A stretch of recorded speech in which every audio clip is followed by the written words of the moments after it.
अभी वाकिफ कहाँ जमाना हमारी उड़ान से। अभी वाकिफ कहाँ जमाना हमारी उड़ान से। वो और थे जो हार गए आसमान से। नमस्कार, सत साई अकाल, आदाब, वणक्कम, खम्मा घड़ी दोस्तों। कैसे हो आप लोग? आज हम लोग lecture number 3 structure of atom का देखने जा रहे हैं। एक बार लेक्चर नंबर 3 शुरू करने के पहले हम लोग लेक्चर नंबर 2 का क्विक रिवीजन कर लेते हैं। लेक्चर नंबर 2 में हमने क्या क्या देख लिया? लेक्चर नंबर 2 में हमने देखा कि जे थॉमसन ने एटम का मॉडल दिया था। उन्होंने क्या बताया था कि एटम तरबूज की तरह है जिसमें प्रोटॉन चारों तरफ फैला हुआ है और इलेक्ट्रॉन बीज की तरह लोकलाइज्ड है। लेकिन फिर इसके बाद हमने क्या देखा? इलेक्ट्रॉन की डिस्कवरी हो गई। इलेक्ट्रॉन की डिस्कवरी कैसे हुई थी? हमने अल्फा पार्टिकल को बेरिलियम की शीट के ऊपर डाला तो हमने क्या देखा? एक न्यूट्रल पार्टिकल जिसका मास प्रोटॉन के मास से एकदम थोड़ा सा ज्यादा था, वैसा कुछ इमिट हुआ। तो हमने इसको क्या नाम दे दिया? बाद में न्यूट्रॉन नाम दे दिया। अब हमें क्या मालूम पड़ गया कि एटम के अंदर तीन चीजें होती हैं, प्रोटॉन, इलेक्ट्रॉन और न्यूट्रॉन। प्रोटॉन पे पॉजिटिव चार्ज, इलेक्ट्रॉन पे नेगेटिव चार्ज, और न्यूट्रॉन कैसा है हमारा? न्यूट्रल है। तो अब बात आता है फिर से कि स्ट्रक्चर ऑफ एटम कैसा है। तो हमने रदरफोर्ड का एक्सपेरिमेंट देखा। रदरफोर्ड ने क्या किया था? गोल्ड फॉइल के ऊपर बहुत सारा अल्फा पार्टिकल फेंका था। जब उसने अल्फा पार्टिकल फेंका तो उसने तीन ऑब्जर्वेशन देखा। पहला ऑब्जर्वेशन कि most of the alpha particle क्या हो गए? सीधे चले गए। इससे हम लोग क्या कंक्लूड कर सकते हैं कि अल्फा पार्टिकल के अंदर जो मोस्ट ऑफ द स्पेस है वो क्या है? खाली है। सॉरी, अल्फा पार्टिकल के अंदर नहीं, एटम के अंदर। फिर हमने देखा कि बहुत few, very few alpha particles क्या हुए? कुछ स्मॉल एंगल से डिफ्लेक्ट हुए। वो भी डिफ्लेक्शन कहाँ हो रहा है? जब हम लोग सेंटर की तरफ आ रहे थे, कोने में नहीं हो रहा था। इससे हमें क्या पता चलता है कि एटम के सेंटर पे कोई पॉजिटिव चार्ज है और पॉजिटिव चार्ज का साइज क्या है? बहुत ही छोटा है। फिर हमने क्या देखा? Very very very very very few, लगभग लगभग 1 आउट ऑफ 20,000 जो अल्फा पार्टिकल से वो क्या हुए? टकरा के वापस चले गए। अब वो टकरा के अगर वापस जा रहे हैं, इसका मतलब क्या हुआ? एटम के बीच में जो चीज़ है उसका मास क्या है? वो बहुत भारी है। तो इसके बेसिस पे हम लोगों ने अपना कंक्लूजन क्या दिया कि एटम कैसा है? एटम के बीच में एक न्यूक्लियस है और उस न्यूक्लियस के अंदर क्या है? तुम्हारा प्रोटॉन और न्यूट्रॉन है। और इसके चारों तरफ इलेक्ट्रॉन क्या हो रहा होता है? रोटेट हो रहा होता है। ठीक है। फिर हमने क्या देखा कि इसका ड्रॉबैक क्या था? तो मैक्सवेल ने क्या कहा था कि कोई भी एक्सेलरेटेड चार्ज पार्टिकल होगा तो वो क्या होगा? वो एनर्जी को एमिट करेगा। अब तुम सोचो यहाँ पे कि यहाँ पे ये इलेक्ट्रॉन सर्कुलर मोशन में है, तो ये एक्सेलरेटेड चार्ज पार्टिकल है, तो ये क्या कर रहा होगा? एनर्जी को इमिट कर रहा होगा। अगर ये एनर्जी को इमिट करेगा तो ये इलेक्ट्रॉन ऐसे स्पाइरल पाथ लेके क्या होगा? न्यूक्लियस में कोलैप्स हो जाना चाहिए। मतलब एटम हमारा क्या हो जाना चाहिए? अनस्टेबल हो जाना चाहिए। पर ऐसा होता नहीं है।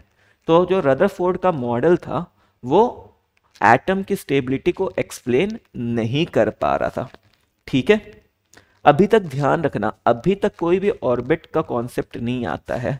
रदरफोर्ड ने कोई स्पेसिफिक ऑर्बिट का कॉन्सेप्ट नहीं दिया था। रदरफोर्ड ने क्या कहा था? इलेक्ट्रॉन कहीं पे भी सर्कुलर सर्कल में रिवॉल्व करता रहेगा अराउंड द न्यूक्लियस।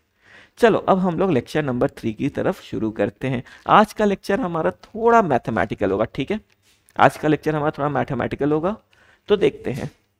तो हमने क्या देखा?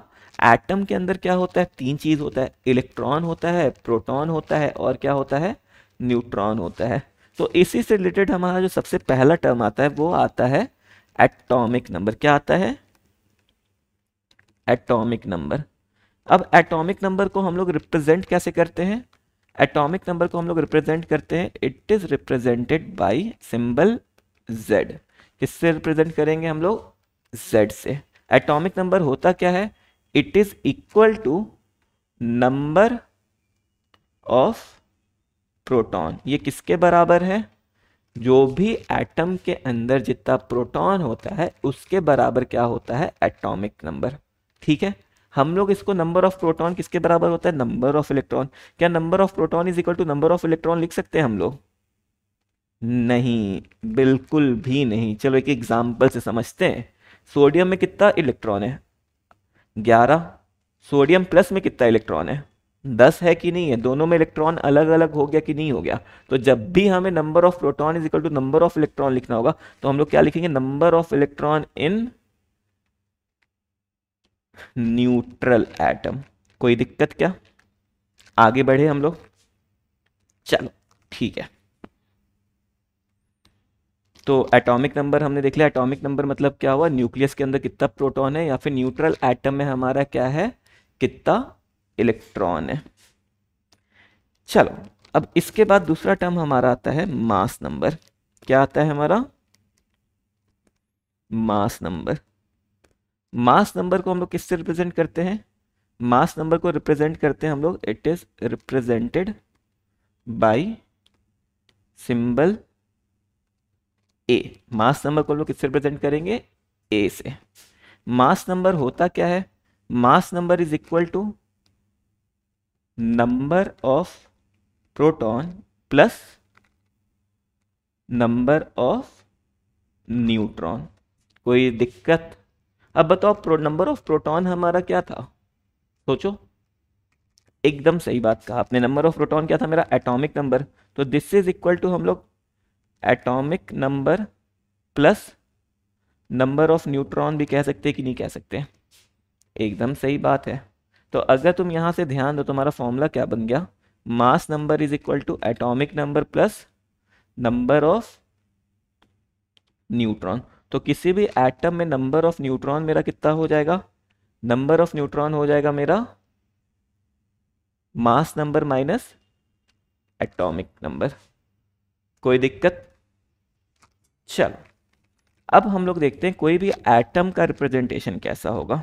हमें किसी भी एटम को रिप्रेजेंट करना होगा, तो एटम को रिप्रेजेंट कैसे करेंगे, तो हम लोग एटम को रिप्रेजेंट करते हैं उस एटम के सिंबल से।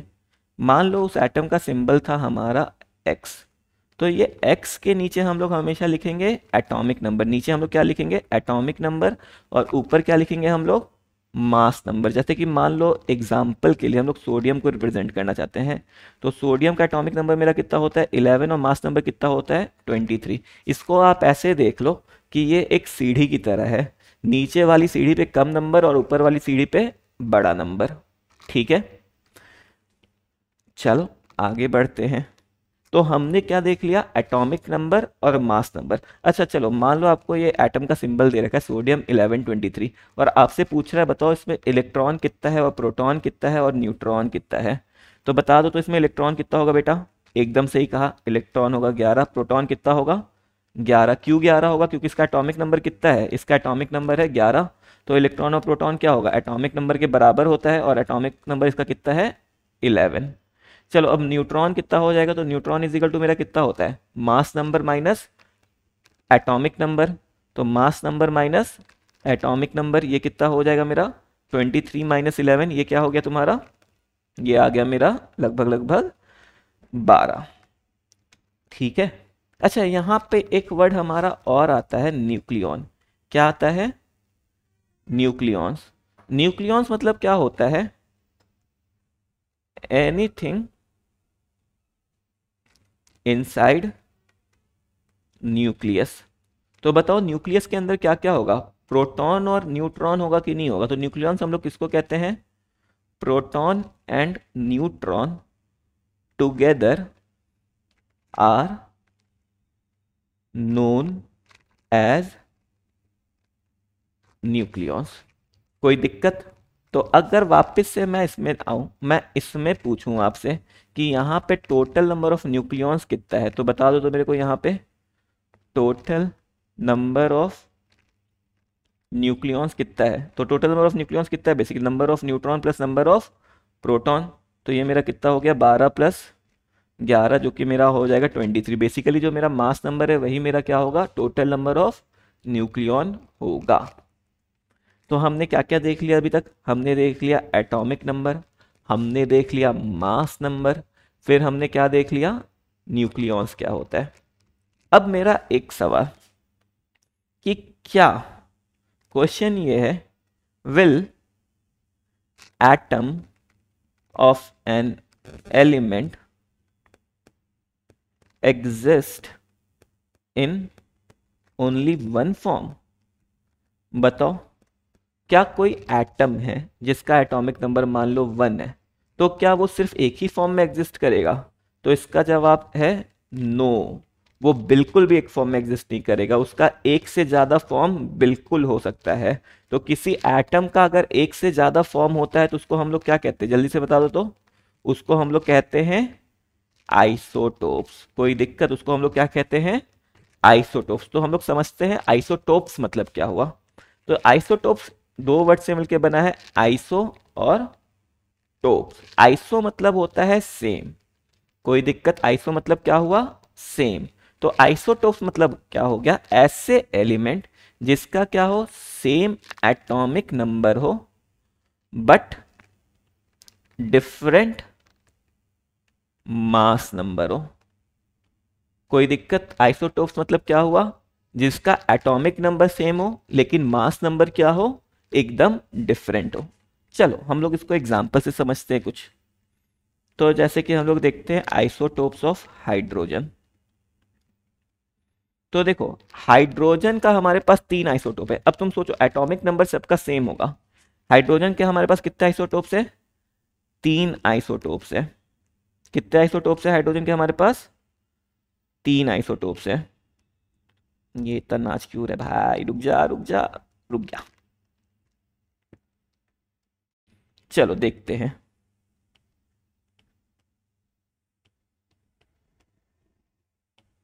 हाइड्रोजन के 3 आइसोटोप्स कौन कौन से होते हैं? जल्दी फटाफट बता दो तो। एकदम सही कहा आप लोगों ने। पहला हाइड्रोजन 1 1, दूसरा हाइड्रोजन 1 2 और तीसरा हाइड्रोजन 1 3। पहले वाले को हम लोग क्या कहते हैं?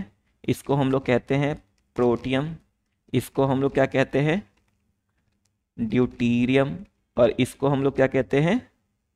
ट्राइटियम। कोई दिक्कत? अगर मैं यहाँ पे सब में प्रोटॉन के बारे में पूछूं कि बताओ सब में कितना प्रोटॉन है, तो सब में प्रोटॉन कितना है? एक, इसमें भी एक और इसमें भी एक। इसमें इलेक्ट्रॉन कितना है? एक, एक और एक। न्यूट्रॉन कितना है? न्यूट्रॉन मेरा कितना होता है? Mass number minus atomic number. तो प्रोटियम में एक भी न्यूट्रॉन नहीं है। ध्यान दो, प्रोटियम एक ऐसा एलिमेंट है जिसमें न्यूट्रॉन है ही नहीं। यहाँ पे कितना हो जाएगा? एक न्यूट्रॉन। और यहाँ पे कितना हो जाएगा? 2 न्यूट्रॉन। कोई दिक्कत? अब मेरे को एक चीज सोच के बताओ, क्या आइसोटोप्स की केमिकल प्रॉपर्टी सिमिलर होगी कि डिफरेंट होगी? तुम सोचो, आइसोटोप्स जो है उसका एटॉमिक नंबर क्या है? सेम है। अगर एटॉमिक नंबर सेम है तो इसका इलेक्ट्रॉनिक कन्फिग्रेशन भी क्या होगा? इसका इलेक्ट्रॉनिक कन्फिग्रेशन भी एकदम ही क्या होगा? सिमिलर होगा। इलेक्ट्रॉनिक कन्फिग्रेशन क्या होगा? सिमिलर होगा। और चूंकि इलेक्ट्रॉनिक कन्फिग्रेशन सिमिलर, इससे हम लोग क्या कह सकते हैं कि इसकी केमिकल प्रॉपर्टीज भी क्या होगी? सिमिलर होगी। तो all isotopes have similar chemical properties. ये ध्यान रहेगा क्योंकि केमिकल प्रॉपर्टीज किस पे डिपेंड करता है? हमारा केमिकल प्रॉपर्टीज हमारा डिपेंड करता है उसके इलेक्ट्रॉनिक कन्फिग्रेशन पे। तो चूंकि उसका एटॉमिक नंबर सेम है मतलब उस पर प्रोटॉन भी सेम होगा, उस पर इलेक्ट्रॉन भी क्या होगा? सेम होगा। इलेक्ट्रॉन सेम है तो इलेक्ट्रॉनिक कन्फिग्रेशन भी क्या होगी? सिमिलर होगी। इलेक्ट्रॉनिक कन्फिग्रेशन सिमिलर है तो उसकी केमिकल प्रॉपर्टीज भी क्या होगी? सिमिलर होगी। चलो ऐसे ही हम लोग कार्बन के आइसोटोप्स के बारे में बात कर लेते हैं। कार्बन से कौन कौन से आइसोटोप्स होते हैं? जल्दी बता दो तो मेरे को। तो मेरे पास कार्बन के भी 3 आइसोटोप्स है। कार्बन के भी कितने आइसोटोप्स है? मेरे पास 3 आइसोटोप्स हैं। कौन कौन से 3 आइसोटोप्स है? कार्बन 6 12, कार्बन 6 13 और कार्बन 6 14। तो आइसोटोप्स मतलब समझ में आया क्या? आइसोटोप्स मतलब जिसका same atomic number but different mass number. अब चलो आइसोटोप का तो हम लोगों ने बात कर लिया। चलो एक और आइसोटोप का पहले हम लोग एग्जांपल समझते हैं, फिर उससे हम लोग समझते हैं। क्लोरीन का कितना आइसोटोप है हमारे पास? क्लोरीन का एटॉमिक नंबर कितना होता है? 17। एकदम सही कहा आप लोगों ने। अब क्लोरीन का हमारे पास 2 आइसोटोप है। क्लोरीन का एक आइसोटोप है 17 और 35 मास नंबर। दूसरा क्या आइसोटोप है हमारे पास? 17 और इसका मास नंबर होता है हमारा 37।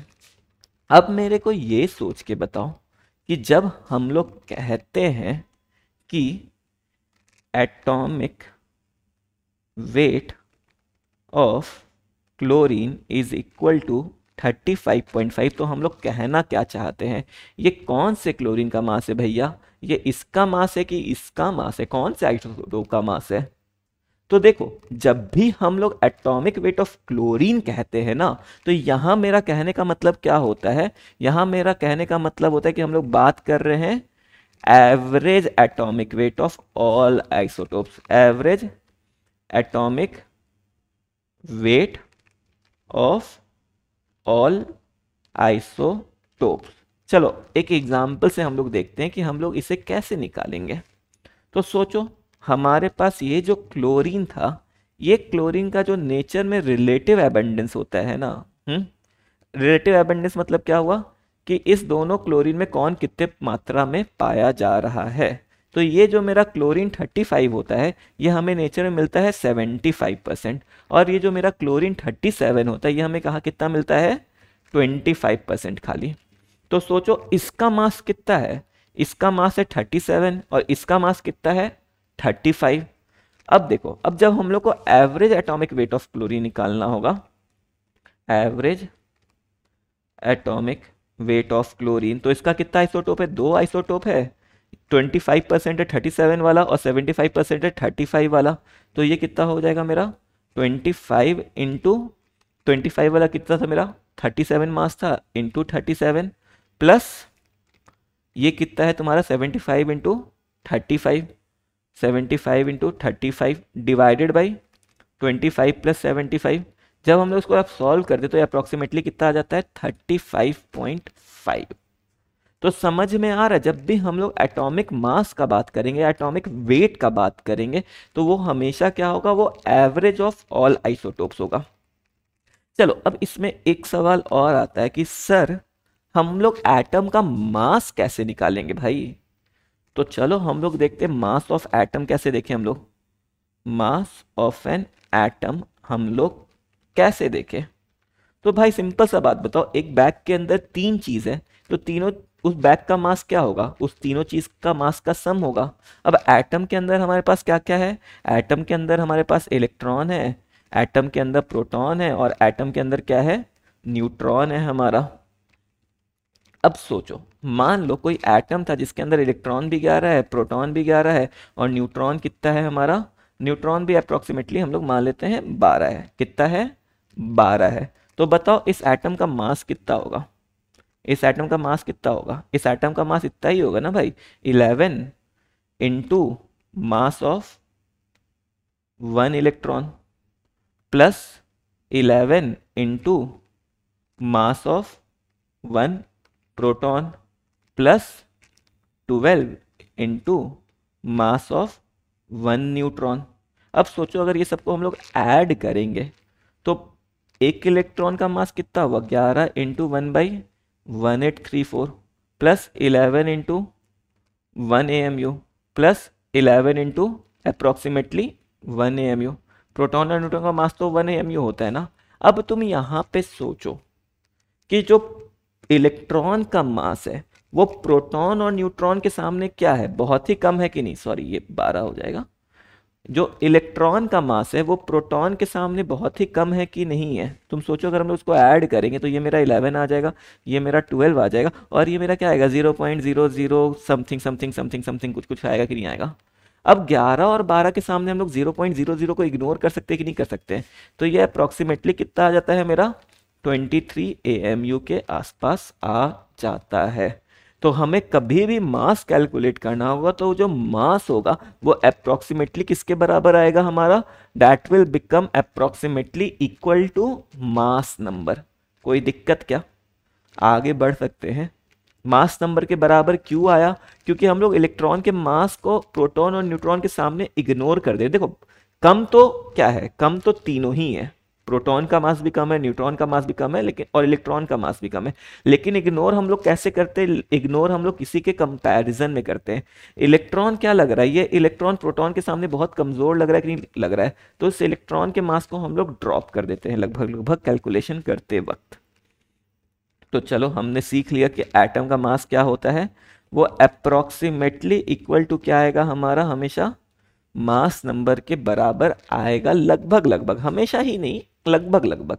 ठीक है, चलो अब आगे सवाल पढ़ करते हैं हम लोगों ने अभी तक क्या देख लिया, आइसोटोप क्या होता है हमने ये देख लिया, फिर हमने ये देख लिया कि आइसोबार क्या होता है। अच्छा आइसोबार जब हम लोग कह रहे थे, अच्छा आइसोबार अभी तक नहीं देखा हम लोगों ने। चलो अब हमारा अगला टर्म आता है आइसोबार। क्या टर्म आता है हमारा, आइसोबार। फिर से आइसो वर्ड मतलब क्या हो गया, सेम। बार वर्ड हमारा यूज होता है मास के लिए, बार वर्ड किसके लिए यूज होता है, मास के लिए। तो आइसोबार मतलब क्या हुआ, elements atoms which have same mass number but different atomic number। कोई दिक्कत क्या इस चीज को समझने में? तो ऐसे एलिमेंट जिनका मास नंबर क्या है, सेम है, बट एटॉमिक नंबर उनका क्या है, डिफरेंट है। जैसे इसका एग्जांपल हम लोग समझते हैं, जैसे ट्राइटियम और हीलियम का भी एक आइसोटोप होता है 2 और 3, दोनों का एटॉमिक नंबर क्या है, डिफरेंट है, पर मास नंबर क्या है, सेम है कि नहीं है। इसी का एक और एग्जांपल देखते हैं हम लोग, पोटेशियम 1940 एंड कैल्शियम 2040। ठीक है, आगे बढ़ सकते हैं हम लोग। अब सोचो एक चीज और, क्या यहाँ पे नंबर ऑफ इलेक्ट्रॉन सेम है? एटॉमिक नंबर डिफरेंट है तो नंबर ऑफ इलेक्ट्रॉन्स भी क्या होंगे, नंबर ऑफ इलेक्ट्रॉन्स क्या होंगे, डिफरेंट होंगे। अब नंबर ऑफ इलेक्ट्रॉन डिफरेंट होंगे तो इलेक्ट्रॉनिक कन्फिग्रेशन भी क्या होगा, डिफरेंट होगा कि नहीं होगा? और अगर इलेक्ट्रॉनिक कन्फिग्रेशन डिफरेंट होगा तो केमिकल प्रॉपर्टीज भी क्या हो जाएंगी, इनकी केमिकल प्रॉपर्टीज भी क्या हो जाएंगी, डिफरेंट हो जाएंगी। तो जो भी आइसोबार्स होती है इनकी केमिकल प्रॉपर्टीज सिमिलर नहीं होती है, इनकी केमिकल प्रॉपर्टीज क्या होती है बच्चा, इनकी केमिकल प्रॉपर्टीज एकदम ही डिफरेंट होती है। तो हमने देख लिया आइसोटोप क्या होता है, फिर हमने देख लिया आइसोबार क्या होता है। चलो अब इसके बाद हम लोग अगला टर्म देखते हैं जिसको हम लोग कहते हैं आइसोटोनिक या आइसोटोन्स। इसी को हम लोग आइसोटोन्स भी कहते हैं, या इसी को हम लोग आइसो न्यूट्रॉनिक स्पीसीज भी कहते हैं, या इसी को हम लोग आइसोटोनिक भी कहते हैं। फिर से आइसो मतलब क्या हुआ, आइसो मतलब हुआ सेम। टोन वर्ड हम लोग यूज करते हैं न्यूट्रॉन के लिए, टोन वर्ड किसके लिए यूज करते हैं हम लोग, न्यूट्रॉन पे। तो बताओ आइसोटोनिक मतलब क्या होगा, आइसोटोनिक मतलब atoms which have same number of neutrons.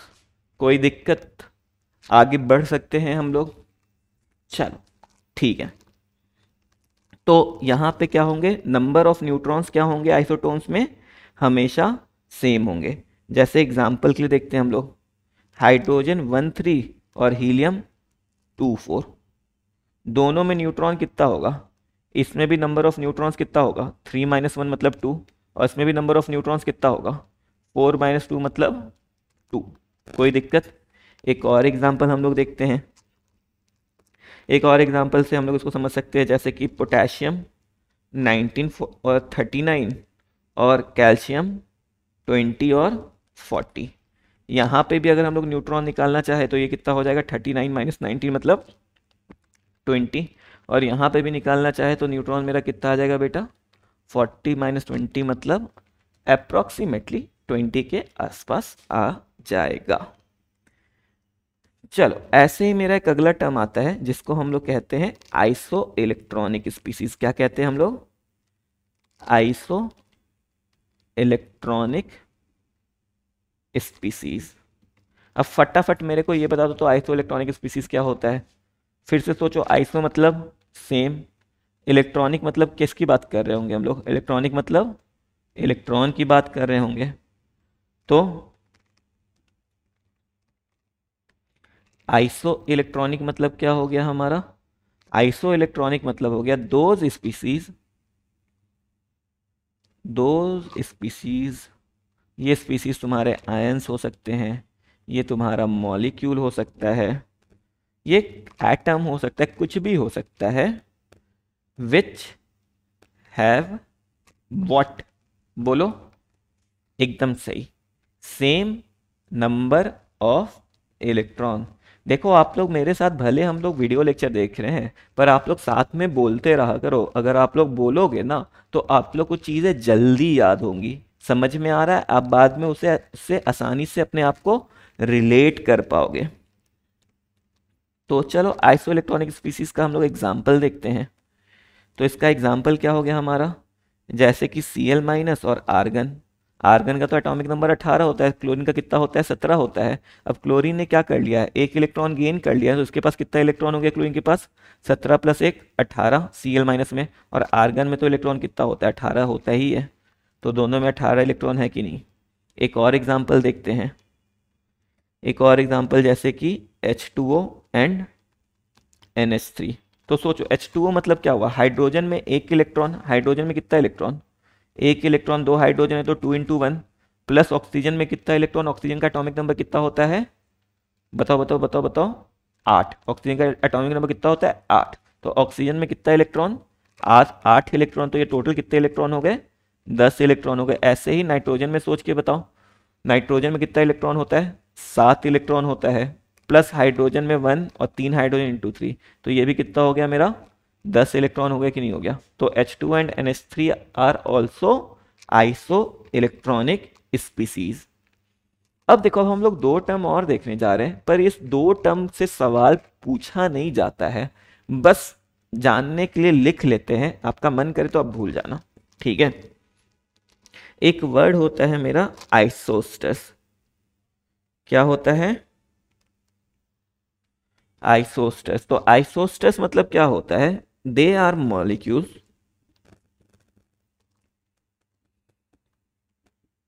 they are molecules which have same number of atoms and electrons।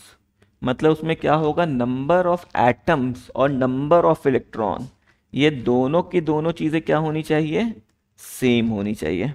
चलो आइसोस्टस का हम लोग एग्जांपल देखते हैं, एग्जांपल से ज़्यादा बेहतर तरीके से समझ में आएगा। जैसे कि CO2 एंड N2O। तो अगर CO2 और N2 में अगर हम लोग नंबर ऑफ एटम्स देखें, तो CO2 में कितना नंबर ऑफ एटम है, एक कार्बन है और दो ऑक्सीजन है, कितना, 3। ऐसी नाइट्रोजन में दो नाइट्रोजन और एक oxygen, total number of atom कितना, 3। कोई दिक्कत। अब अगर हम लोग नंबर ऑफ इलेक्ट्रॉन देखना चाहे इस दोनों में, तो CO2 में नंबर ऑफ इलेक्ट्रॉन कितना है, कार्बन में 6, ऑक्सीजन में 8, तो 2 × 8, ये कितना हो गया मेरा, 6 + 16, जल्दी बताओ कितना होता है, ये हो जाता है लगभग लगभग 22 इलेक्ट्रॉन। ऐसे ही N2O, नाइट्रोजन में मतलब कितना, 7 इलेक्ट्रॉन, तो 7 × 2, प्लस ऑक्सीजन में 8, तो ये 14 + 8, ये भी कितना आ गया मेरा अप्रॉक्सीमेटली, ये भी आ गया मेरा 22 इलेक्ट्रॉन। तो दोनों में इलेक्ट्रॉन भी सेम है और नंबर ऑफ एटम्स भी क्या है, सेम है। तो CO2 और N2O को हम लोग क्या कहेंगे, आइसोस्टर्स। कोई दिक्कत। अब देखो H2O और NH3 को हम लोग आइसोस्टर्स नहीं कहेंगे, इसमें नंबर ऑफ इलेक्ट्रॉन सेम है, पर इसमें नंबर ऑफ एटम्स अलग अलग है कि नहीं है। H2O में कितना एटम है, 3 है, और NH3 में कितना एटम है, 4 है। इसलिए ये आइसो इलेक्ट्रॉनिक है सिर्फ, लेकिन ये आइसोस्टर्स नहीं है। आइसोस्टर्स में दोनों चीज का सेम होना जरूरी है, एटम भी सेम होना चाहिए, नंबर ऑफ एटम, और नंबर ऑफ इलेक्ट्रॉन्स भी क्या होना चाहिए, सेम होना चाहिए। एक और टर्म है हमारा जो हम लोग पढ़ते हैं, पर इससे भी सवाल नहीं आता है। अब इसको भी पढ़ लो, लिख लो, पर भूल जाना अनलेस एंड अनटिल आपको इसका कहीं कोई सवाल जब तक ना दिखे, ठीक है। इसको हम लोग कहते हैं आइसोडाइफस।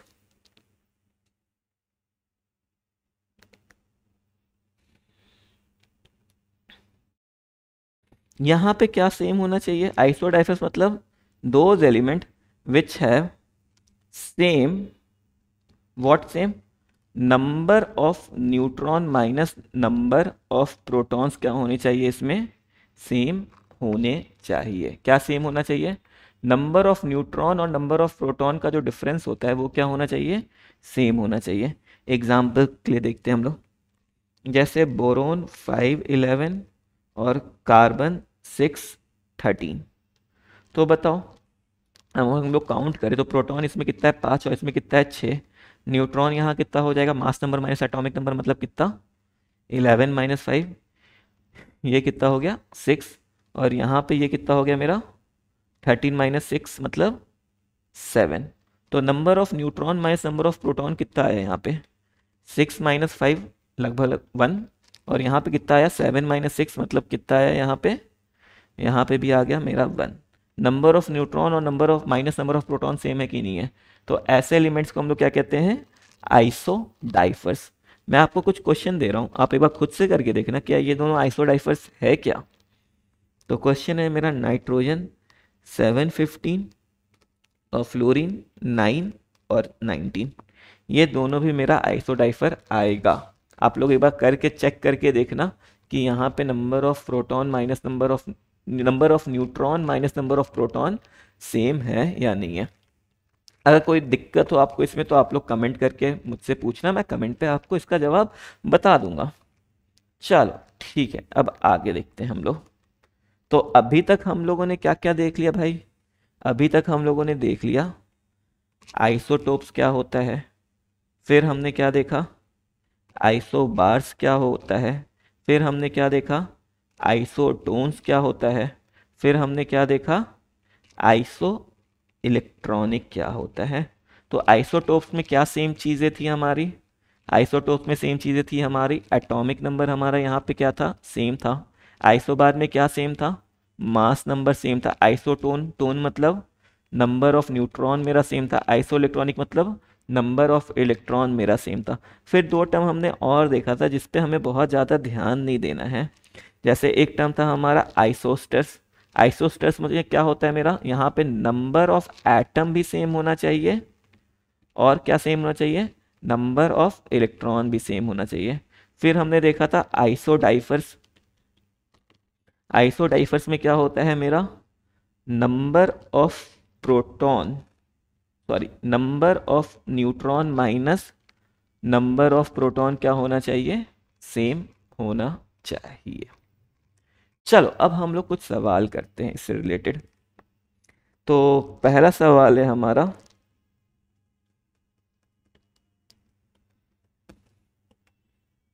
ये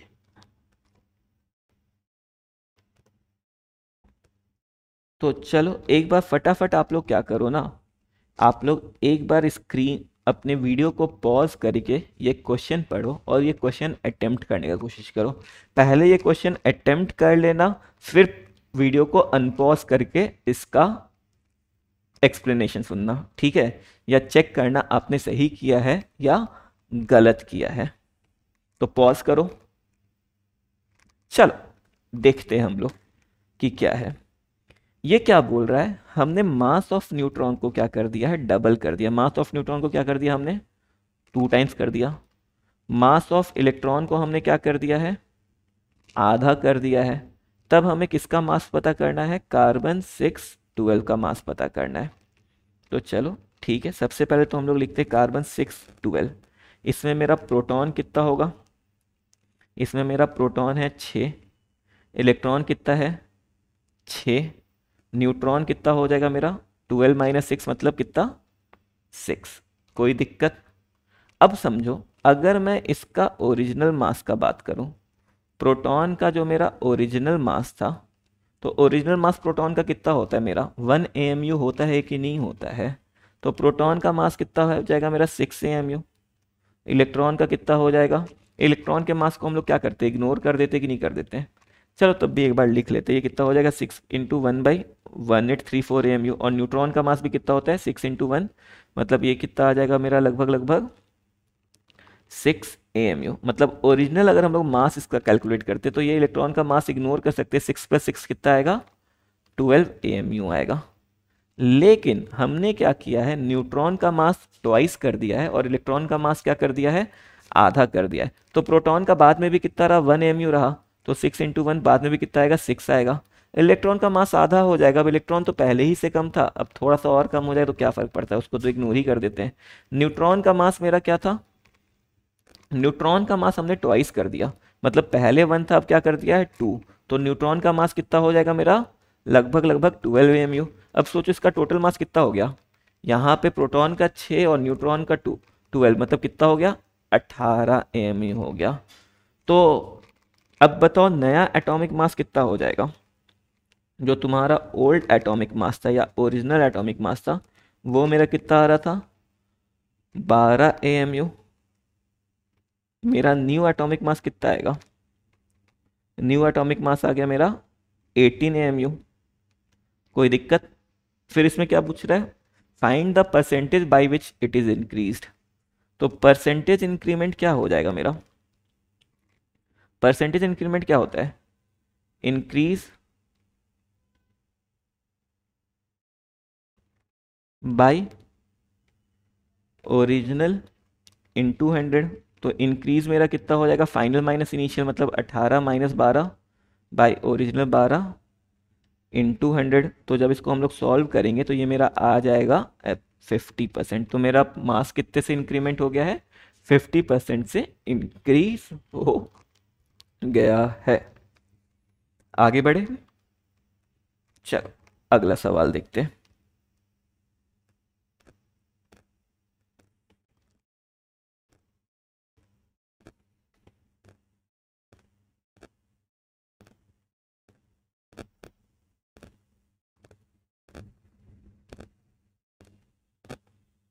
चलो वापस से आप क्या करो, अपने वीडियो को पॉज करो, ये क्वेश्चन पढ़ो और ये क्वेश्चन अटेम्प्ट करने का कोशिश करो। फिर उसके बाद वीडियो को अनपॉज करके इसका डिस्कशन सुनना। पर पहले बेटा एक बार अटेम्प्ट ज़रूर कर लो। आप जब खुद से अटेम्प्ट करोगे ना तो आपके अंदर कॉन्फिडेंस आएगा, कॉन्सेप्ट में आपको और ज़्यादा क्लैरिटी आएगी। तो चलो देखते हैं ये क्वेश्चन क्या कह रहा है। मास ऑफ न्यूट्रॉन हमने क्या कर दिया है? डबल कर दिया है। तो न्यूट्रॉन का मेरा ये बिफोर और ये इधर आफ्टर। तो न्यूट्रॉन का पहले मास मेरा कितना था? 1 AMU था, बाद में कितना हो गया है? 2 AMU। Mass of proton half कर दिया है, तो प्रोटॉन का पहले मास कितना था? लगभग लगभग 1 AMU, बाद में कितना हो जाएगा? 1/2 AMU। और इलेक्ट्रॉन का मास क्या कर दिया हमने? डबल कर दिया। तो इलेक्ट्रॉन का मास तो ऐसे भी नेग्लिजिबल ही होता है, तो उसको इग्नोर ही कर देते हैं।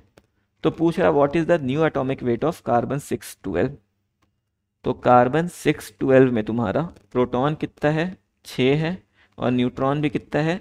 6 है। अभी हमने पिछले सवाल में ये चीज़ ऑलरेडी देखा है। तो 6 प्रोटॉन का अगर मैं बिफोर वाला मास निकालूं, मतलब चेंज करने के पहले, और आफ्टर वाला मास निकालूं, तो बिफोर मेरा प्रोटॉन का कितना मास था? 1 AMU था। तो बिफोर ये कितना हो जाएगा? 6 × 1। न्यूट्रॉन का ही मास कितना हो जाएगा? 6 × 1 AMU। आफ्टर कितना हो जाएगा? न्यूट्रॉन मेरा हो गया 2 AMU और प्रोटॉन कितना हो गया? Half AMU। तो ये कितना हो जाएगा? 6 × 1/2 AMU। और ये मेरा कितना हो जाएगा? 6 × 2 AMU। तो बिफोर मेरा मास कितना था? 12 AMU, और बाद में कितना मास हो गया है मेरा? 12 + 3 कितना? 9 AMU। नहीं, 12 + 3 कितना हो गया ये मेरा? 15 AMU। कोई दिक्कत क्या? पहले मेरा 12 AMU, अब कितना हो गया? 15 AMU। तो न्यू मास मेरा कितना हो गया है? 15 AMU। अब हमसे पूछ रहा है कि परसेंटेज इंक्रीमेंट। तो परसेंटेज इंक्रीमेंट मतलब क्या हो गया? परसेंटेज इंक्रीमेंट मतलब कितना इंक्रीज हुआ है बाय ओरिजिनल इंटू 100। तो इंक्रीज मेरा कितना हुआ? बाद में 15 हो गया, पहले कितना था? 12 था। ओरिजिनल मेरा कितना था? 12 इंटू 100। ये आ जाएगा सॉल्व करने पे 3/12 इंटू 100। इसको काटेंगे तो 4, और 4 से ये कितना आ जाएगा? 25%। तो परसेंटेज इंक्रीमेंट मेरा कितने का हुआ? 25% हमारा इंक्रीमेंट हो गया है। चलो अब अगला सवाल देखते हैं।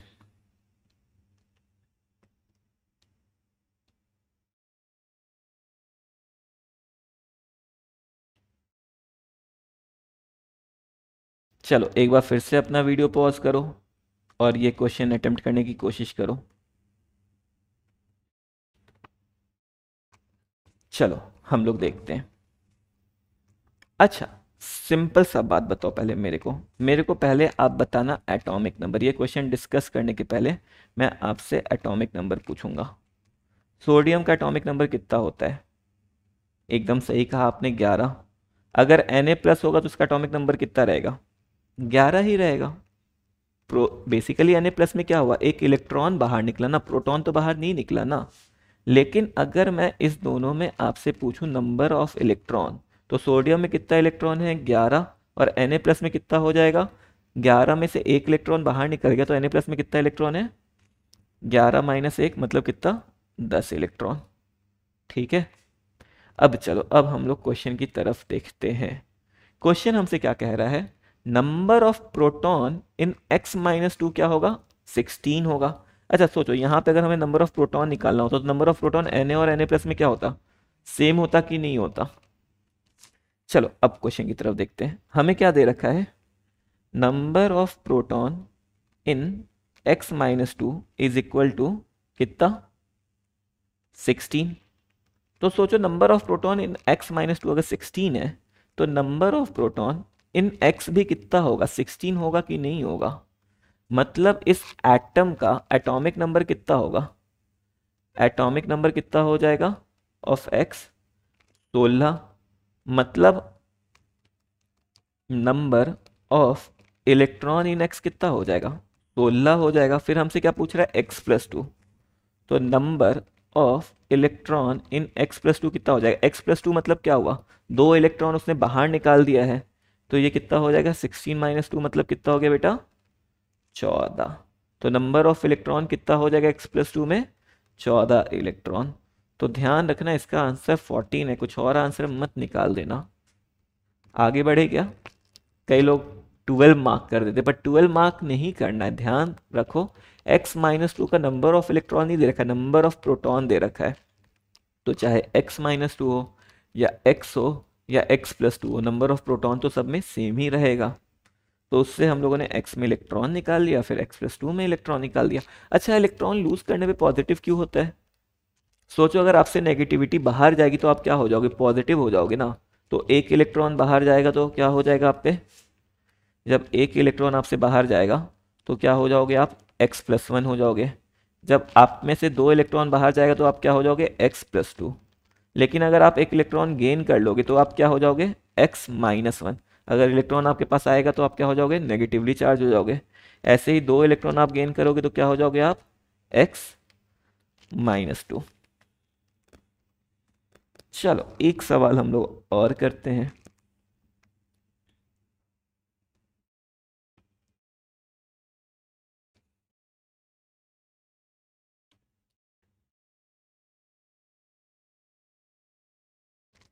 चलो फिर से वीडियो अपना पॉज करो और ये क्वेश्चन पढ़ो और इस क्वेश्चन को अटेम्प्ट करने का कोशिश करो एक बार।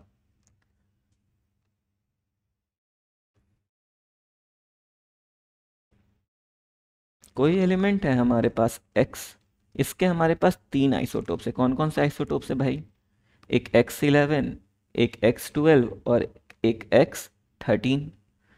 ये जो x11 नेचर में मिलता है ये 85% मिलता है, ये कितना मिलता है, 10% मिलता है, और ये कितना मिलता है हमें, 5% मिलता है। तो हमसे पूछ रहा है एवरेज एटॉमिक वेट कितना होगा। तो सिंपल सा बात है ना यार, अभी हम लोगों ने सीखा है कि एवरेज एटॉमिक वेट हम लोग कैसे निकालते हैं। एवरेज एटॉमिक वेट इसका 11 था, 11 into 85 plus 12 into 10 plus 13 into 5 divided by 85 plus 10 plus 5।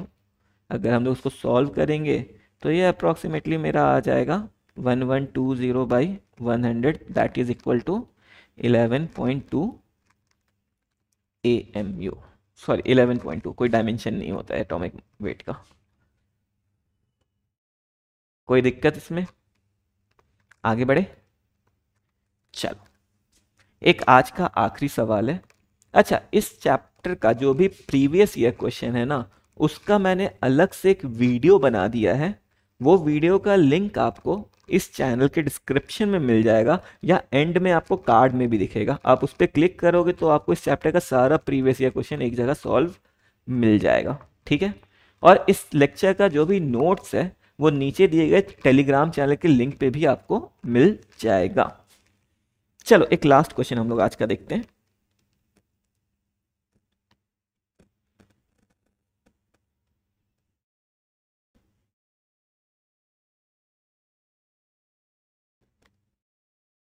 चलो वापस से ये क्वेश्चन पढ़ो और अटेम्प्ट करने की कोशिश करो। पॉज कर लेना एक बार।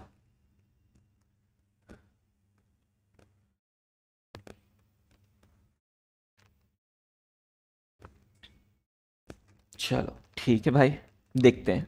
यहाँ पे हमें क्या दे रखा है, एक m एलिमेंट है जिसका क्या है, दो आइसोटोप्स है। एक आइसोटोप्स क्या है, M50, और दूसरा आइसोटोप क्या है, M52। अब आपसे पूछ रहा है इसका रिलेटिव एबंडेंस कितना है। तो हम लोग ऐसा मान लेते हैं कि M50 क्या है हमारा, इसका रिलेटिव एबंडेंस है x1। तो M52 का कितना हो जाएगा, 100 माइनस x1 परसेंटेज हो जाएगा कि नहीं हो जाएगा, क्योंकि टोटल परसेंटेज तो 100 ही होना है ना। अगर एक 20 है तो दूसरा कितना होगा, 80% होगा। चलो अब इसका एवरेज एटॉमिक वेट क्या होगा हमारा, बताओ। इसका एवरेज एटॉमिक वेट हो जाएगा मेरा 50 into x1 plus 52 into 100 minus x1 divided by कितना, x1 प्लस 100 माइनस x1, ये तो कट गया। और ये एवरेज एटॉमिक वेट आपको किसके बराबर दे रखा है, देखो क्वेश्चन में एवरेज एटॉमिक वेट दे रखा है, नहीं दे रखा है, बिल्कुल दे रखा है सर। तो ये कितना दे रखा है, 51.7। तो जब हम लोग इसको सॉल्व करेंगे ना, तो हमारा x1 सॉल्व करके आ जाएगा 15%। अब x1 सॉल्व करके 15% आ गए, तो x2 कितना हो जाएगा, 100 माइनस x1, मतलब ये कितना हो जाएगा मेरा 85%। आप लोग बस इसे सॉल्व करके देख लेना। तो आज के लिए हम लोग इतना ही रखते हैं। देखो, दो बातें मुझे आपसे करनी है। एक तो आप जो भी पढ़ो उसका नोट्स बनाओ, और इस चैप्टर का जो भी नोट्स आपका नहीं बन पाया है, आपको इसका नोट्स नीचे डिस्क्रिप्शन में दिए टेलीग्राम चैनल पे मिल जाएगा। टेलीग्राम चैनल का नाम भी है लव केमिस्ट्री। दूसरी बात, हम लोग जो भी पढ़ेंगे उसका प्रीवियस ईयर क्वेश्चन जरूर सॉल्व करेंगे, और प्रीवियस ईयर हम लोग नीट और जेई का दोनों का करेंगे। तो प्रीवियस ईयर जो भी क्वेश्चन होगा उसका मैंने अलग से एक प्लेलिस्ट बना दिया है। वो प्लेलिस्ट का लिंक आपको नीचे डिस्क्रिप्शन पे मिल जाएगा, और ऊपर दिए कार्ड्स में भी आपको प्लेलिस्ट का डिस्क्रिप्शन मिल जाएगा। तो आप उस पर क्लिक करो, और जितना भी आपने पढ़ लिया है उस टॉपिक तक का प्रीवियस ईयर क्वेश्चन जरूर से अटेम्प्ट कर लो। चलो बाकी हम लोग देखते हैं नेक्स्ट लेक्चर में। आज के लिए इतना ही, थैंक यू।